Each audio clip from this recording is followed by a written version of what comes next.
উকিল সাহেব, আমরা দুই ভাই এক বোন। জি। রিসেন্টলি আমার বাবা মারা গেছে। তো আমরা দুই ভাই মিলে রাস্তার পাশের যে জমিটাতে আমরা বাড়ি করেছি, এখন আমার বোন যে নিচু জমি যেগুলো আছে, ধানি জমি আছে, সেখানে নিতে রাজি না। সে ওই বাড়ি, আমাদের ওই বাড়িতেই জায়গা চাচ্ছে। দেন এটা তো সম্ভব না। এখন বোন তো মামলা করতে চাচ্ছে। এখন আমি কি করতে পারি বলেন তো? যেহেতু আপনার বাবা মারা গেছে, দুই ভাই এক বোন আছেন, বোন কিন্তু আপনার রাস্তার পাশে জায়গাতেও সে পাবে, ধান ক্ষেত যেটা সেখানেও পাবে, পুকুর যেখানে সেখানেও পাবে। যেহেতু ভাই বোন সবাই মালিক।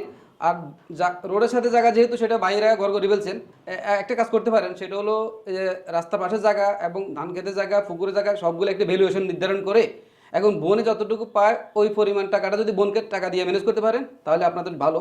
কিন্তু বোন যদি মামলা মোকদ্দমা করে দিতে চায় তাহলে আইনগতভাবে সে পারবে। তবে আমি আশা করব ভাইরা যেহেতু জায়গাটা রোডের সাথে জায়গায় ঘর করে ফেলছে, জি। বোন একটা জায়গাতে বা সেম জায়গা সবগুলো মিলিয়ে যে টাকাটা হয় সমপরিমাণ জায়গায় ধান ক্ষেত থেকে যদি আপনারা জমিটা দিয়ে দেন, বোন যদি ওখান থেকে নিয়ে আনে তাহলে মামলা মোকদ্দমা করার দরকার নাই। আশা করি বোন যদি শুনেন আমার কথাটা, আপনারা একটু খেয়াল করবেন যে ভাইদেরকে বিপদে না ফেলাইয়া আপনারা আইনগতভাবে পাবেন। ঠিক আছে, সম্পত্তি আপনার বোন হিসেবে পাবেন, কিন্তু ভাইরা যেহেতু এখানে রাস্তার সাথে ঘর করে ফেলছে, বাদীকে একটু ছাড় দিয়ে হয়তো টাকা নিয়ে যেতে পারেন, অথবা সমপরিমাণ টাকা একটা আপনার যে অংশটা পাবে সেই অংশ পরিমাণের জায়গা জমি নিতে পারেন ধান ক্ষেত থেকে। ধন্যবাদ সবাইকে।